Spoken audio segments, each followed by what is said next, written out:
जय श्री कृष्णा। आप सभी का स्वागत है मेरे YouTube चैनल गोपाल दीवानी। कथा के अनुसार एक समय की बात है कि किसी शहर में कई लोग रहते थे। सभी अपने कामों में इतने व्यस्त रहते थे कि किसी को किसी से कोई मतलब नहीं था। भजन कीर्तन भक्ति भाव दया माया परोपकार जैसे संस्कारों का तो अभाव ही हो चुका था। शहर में बुराइयां इतनी बढ़ गई थी कि शराब जुआ रेस व्यभिचार चोरी डकैती आदि बहुत से गुनाह शहर में होने लगे थे। बावजूद इसके कि उस शहर में कुछ अच्छे लोग भी रहते थे। उनमें शीला नामक स्त्री जो धार्मिक प्राकृतिक और संतोष स्वभाव वाली थी। उनका पति भी विवेक और सुशील था। शीला और उसका पति कभी किसी की बुराई नहीं करते थे। भगवान का भजन करने में अच्छी तरह समय व्यतीत कर रहे थे। शहर के लोग उनकी गृहस्थी की सराहना करते थे और देखते ही देखते समय बदल गया। शीला के पति की अच्छी संगति बुरी संगति में बदल गई और अब वह जल्द ही जल्द करोड़पति बनने के ख्वाब देखने लगा और इसीलिए वह गलत रास्ते पर चल पड़ा और फलस्वरूप उसकी हालत भिखारी जैसी हो गई। शराब जुआ रेस चरस गांजा आदि बुरी आदतों में शीला का पति भी फंस गया और दोस्तों के साथ उसे भी शराब की आदत लग गई। इस प्रकार उसने अपना सब कुछ जुए में गंवा दिया और शीला इस बात से बेहद ही चिंतित रहने लगी। लेकिन उसे भगवान पर भरोसा था। वह अपना अधिकांश समय प्रभु की भक्ति में बिताने लगी और अचानक एक दिन दोपहर को उसके द्वार पर किसी ने दस्तक दी। शीला ने जब द्वार खोला तो देखा कि एक माझी खड़ी थी और उसके चेहरे पर अलौकिक तेज दिखाई दे रहा था और उनकी आंखों से मानो अमृत बह रहा था और भव्य चेहरा करुणा और प्यार से छलक रहा था।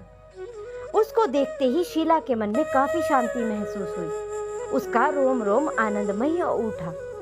शीला उस माझी को आदर के साथ अंदर ले गई और घर में बिठाने के लिए कुछ भी नहीं था।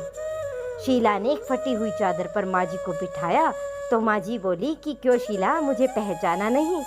हर शुक्रवार को लक्ष्मी जी के मंदिर में भजन कीर्तन के समय मैं भी वहां आती हूँ। इसके बावजूद भी शीला कुछ समझ नहीं पा रही थी। फिर माझी बोली कि तुम बहुत दिनों तक मंदिर नहीं आई, इसीलिए मैं तुम्हें देखने चली आई। माझी के प्रेम भरे शब्दों से शीला का हृदय भी पिघल गया और उसकी आंखों में आंसू आ गए और वह बिलक बिलक कर रोने लगी। माझी ने कहा कि बेटी, सुख और दुख तो धूप के जैसे होते हैं। धैर्य रखो बेटी, मुझे तेरी सारी परेशानी बता। माझी के व्यवहार से शीला को काफी संबल मिला और उसने सुख की आस में माझी को सारी कहानी कह सुनाई। शीला के पूछने पर माझी ने उसे व्रत की सारी विधि बता दी। माझी ने कहा कि बेटी, माँ लक्ष्मी का व्रत बहुत ही सरल है। उसे वरद लक्ष्मी या वैभव लक्ष्मी व्रत कहा जाता है। ये व्रत करने वाले की सब मनोकामनाएं पूर्ण होती है। वह सुख संपत्ति और यश को प्राप्त करता है। शीला ये सुनकर आनंदित हो गई। शीला ने जब संकल्प करके आंखें खोली तो सामने कोई नहीं था। वह सोच में पड़ गई कि माझी कहाँ गई। शीला को तत्काल ये समझने में देर नहीं लगी कि माझी कोई और नहीं, साक्षात लक्ष्मी जी थी। दूसरे ही दिन शुक्रवार था।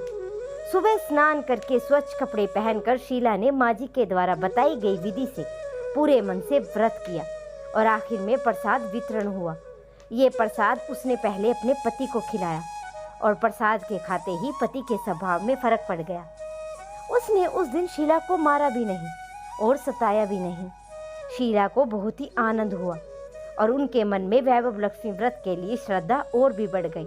शीला ने पूर्ण श्रद्धा भक्ति से 21 शुक्रवार तक वैभव लक्ष्मी का व्रत किया और 21वें शुक्रवार को माझी के कहे मुताबिक उद्यापन विधि कर 7 स्त्रियों को वैभव लक्ष्मी का 7 पुस्तकें उपहार में दी। फिर माता जी के धन लक्ष्मी स्वरूप की छवि को वंदन करके भाव से मन ही मन प्रार्थना करने लगी कि हे धन लक्ष्मी, मैंने आपका वैभव लक्ष्मी व्रत करने की जो मन्नत मांगी थी वह व्रत आज मैंने पूर्ण किया है। हे माँ, मेरी हर विपत्ति को दूर करो, हमारा सबका कल्याण करो। जिसे संतान न हो उसे संतान देना, सौभाग्य स्त्री का सौभाग्य अखंड रखना, कुंवारी लड़की को मनभावन पति देना। जो आपका ये चमत्कारी वैभव लक्ष्मी व्रत करे उनकी हर सब विपत्ति को दूर करना, सभी को सुखी करना। हे माँ, आपकी महिमा अपार है।